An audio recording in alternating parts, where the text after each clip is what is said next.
na pag-usapan dito sa Soul Mix. Pero kung mapapansin nyo, iisa lang ang mga naging pake ng bisita natin at yan ay ang makatulong. This morning is going to be really interesting dahil makakasama natin ang isang tao na nakahanap ng isang unique na medium para makatulong sa mga kapuspalad nating kapatid. Kasama natin ang founder and artistic director ng Koine Theater Foundation, si Mr. Niel De Mesa. Good morning, Mr. Niel De Mesa, the founder and the artistic director of Koine Theater Foundation. That's right. Tell us more about it. What is Koine Theater Foundation at saan galing po yung concept niya? Ang Koine Theater Foundation ay isang foundation na nagbibigay ng libre. At pag sinabing libre, libre talaga. Libreng pagpapaaral sa mga mahihirap na may edad na 6 to 16 years old. Pero hindi pag-aaral sa academics. Bagkus, ang binibigay naming scholarship ay libreng pagpapaaral sa pag-awit, pagkanta, pag-arte, or sa sining na tinatawag na performing arts. Bakit performing arts po ang napili ninyo na medium para makatulong sa mga kapuspalad? Ang paniniwala ko kasi ay kung anong abilidad mo. Halimbawa, ikaw, magaling kang broadcaster. Yun ang abilidad mo, yun dapat ang ginagamit mong gamit o instrumento para tumugon sa mga pangangailangan ng mga tao. Ang kakayahan ko talaga magaling akong mag-direct, magaling akong magturo. Magmula nung grade 4 pa ata ako, nung prep, nagtuturo na ako. Halimbawa, meron akong kakayahan, magaling akong mag-drawing. Maghahatak minsan ako ng mga taong o mga bata na kaedad ko na gustong matutong mag-drawing, tapos tuturuan ko talaga sila ng walang bayad. Nakakabilib talaga tong si Niel. Isipin nyo, naisip pa niya yung teatro, pagsasayaw, or musika para makatulong sa mga kapuspalad na kabataan. At hindi lang yan nakakatulong din sila na ma-discover ng mga kabataan ng kanilang mga talents. Ano kaya mga proyekto nila sa Koine? Malalaman na natin yan maya-maya lang. Welcome back, Soul Mixers! You're still with me, VJ Riza, and for those who have just joined us this morning, our guest is Mr. Niel De Mesa, the founder and the artistic director of Koine Theater Foundation, isang grupo na nagbibigay ng libreng workshops para sa mga kapuspalad na kabataan. Alamin naman natin ang mga activities, iba't iba nilang gawain sa grupo. Let's watch this. Maraming kapuspalad lalo na sa bansa natin. Pero paano kayo nakakakuha ng mga bata or mga participants sa mga workshops? Sila ba mismo ang lumalapit sa inyo? Nagpupunta po kayo sa mga communities? Dalawa ang paraan kung paano sila makakapasok ng Koine Theater Foundation.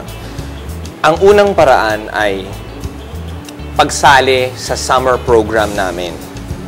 Magkakaroon kami ng isang audition. Doon sa audition, may dalawang gagawin sila. Isa ang tinatawag na attitude jog. Patatakbuhin namin sila ng 4K.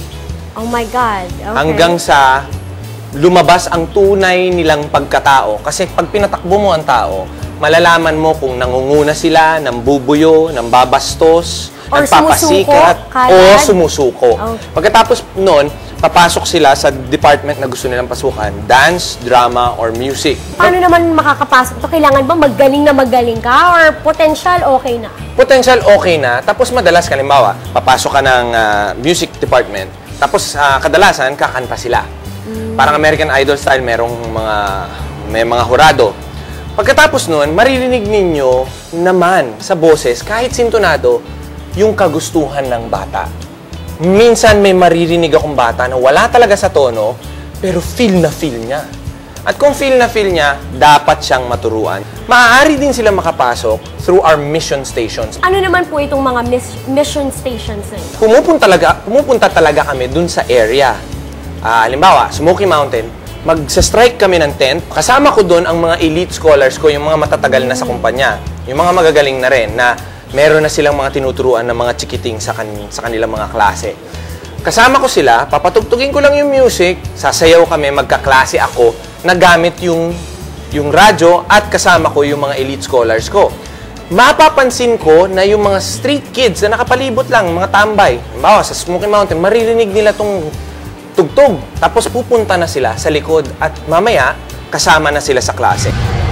Hindi talaga biro ang magturo sa kabataan ng pagkanta, pag-arte o pagsayaw. Mahaba dapat ang pasensya nyo dyan. Kaya naman, para sa ating YouTube video pick of the week, isang video na bunga ng pagsisikap ng grupo ni Niel ang ating mapapanood.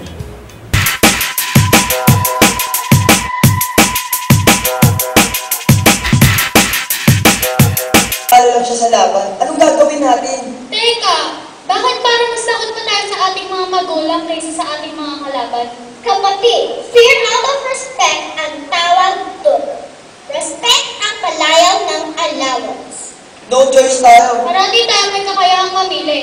At ang pagpili natin, depende yon sa kung ano ang pinapahalagahan natin. Hindi ba't mga magulang din natin ang sabing kumusta tayo ayon sa ating mga responsibilidad? Oo nga, na maglaba at magbantay ng tindahan. Maglinis at maghugas ng pinggan. At mag-aral ng mabuti.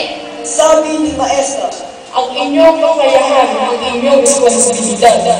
binigyan tayo ng Diyos ng di pangkaraniwang mga kakayahan at kapangyarihan para ipagtanggol ang mga naaapi. At yun ang ating pinaka-responsibilidad.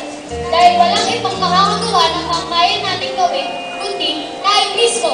Yes, we cannot hide our light and superpowers under a bushel. Shut up! Walang kontrabid ang umuubra sa...